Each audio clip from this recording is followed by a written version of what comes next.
ಇವತ್ತು Sunday morning ಎದ್ದು ಇವಾಗ ಅವಾಗಲೇ 10:30 ಆಗಿಬಿಟ್ಟಿದೆ. ಇವಾಗ ಎದ್ದು ಇನ್ನು ತಿಂದಿನೂ ಮಾಡಿಲ್ಲ, ಇವಾಗಿಂದ ಅದೇ ಸ್ಟಾರ್ಟ್ ಮಾಡೋದ.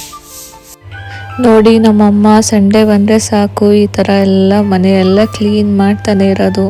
ಕ್ಲೀನ್ ಮಾಡಿ ಸಂಡೇ ಫುಲ್ಲು ಮುಗಿಯೋ ತನಕ ಕ್ಲೀನ್ ಮಾಡ್ತಾನೆ ಇರ್ತಾರೆ.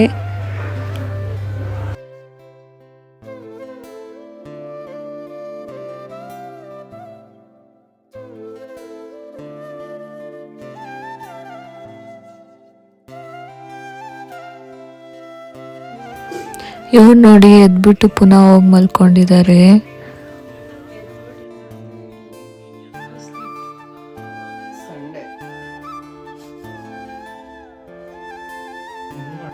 ಇವತ್ತು ತಿಂಡಿಗೆ ಏನು ಮಾಡೋದು ಅಂತ ಯೋಚನೆ ಮಾಡಿ ಸಾಕಾಯಿತು. ಆಮೇಲೆ ಏನು ಮಾಡೋದ, ಎಲ್ಲ ವೆಜಿಟೇಬಲ್ಸ್ ಹಾಕಿ ಮ್ಯಾಗಿ ಮಾಡೋದ ಅಂತ ಹೇಳಿ ನಾನೇ ಮ್ಯಾಗಿ ಕುಕ್ ಮಾಡಿದೆ. ಸೊ ಇಲ್ಲಿ ಎಲ್ಲ ಥರ ವೆಜಿಟೇಬಲ್ಸು, ಪನ್ನೀರ್ ಎಲ್ಲ ಹಾಕಿ ನಾನು ಮ್ಯಾಗಿ ಕುಕ್ ಮಾಡಿದೆ. ಸೊ ಇವಾಗ ಮ್ಯಾಗಿ ರೆಡಿ ಆಯಿತು. ಟೈಮ್ ಬಂದು 11:30 ಆಗಿತ್ತು.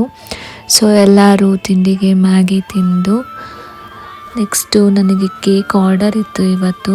ಸೊ ಅದಕ್ಕೋಸ್ಕರ ಸ್ವಲ್ಪ ಐಟಮ್ಸ್ ಇರಲಿಲ್ಲ, ಎಲ್ಲ ಐಟಮ್ಸ್ ಪರ್ಚೇಸ್ ಮಾಡ್ಕೊಂಡು ಬಂದು ಕೇಕ್ ಮಾಡೋದಕ್ಕೆ ಸ್ಟಾರ್ಟ್ ಮಾಡಿದೆ.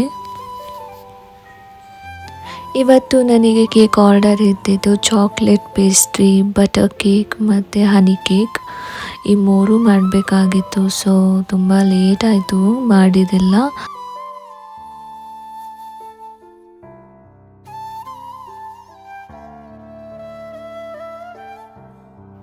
ಫೈನಲಿ ಇವತ್ತು ಇಷ್ಟು ಕೇಕ್ ರೆಡಿ ಮಾಡಿ ಕೊಟ್ವಿ.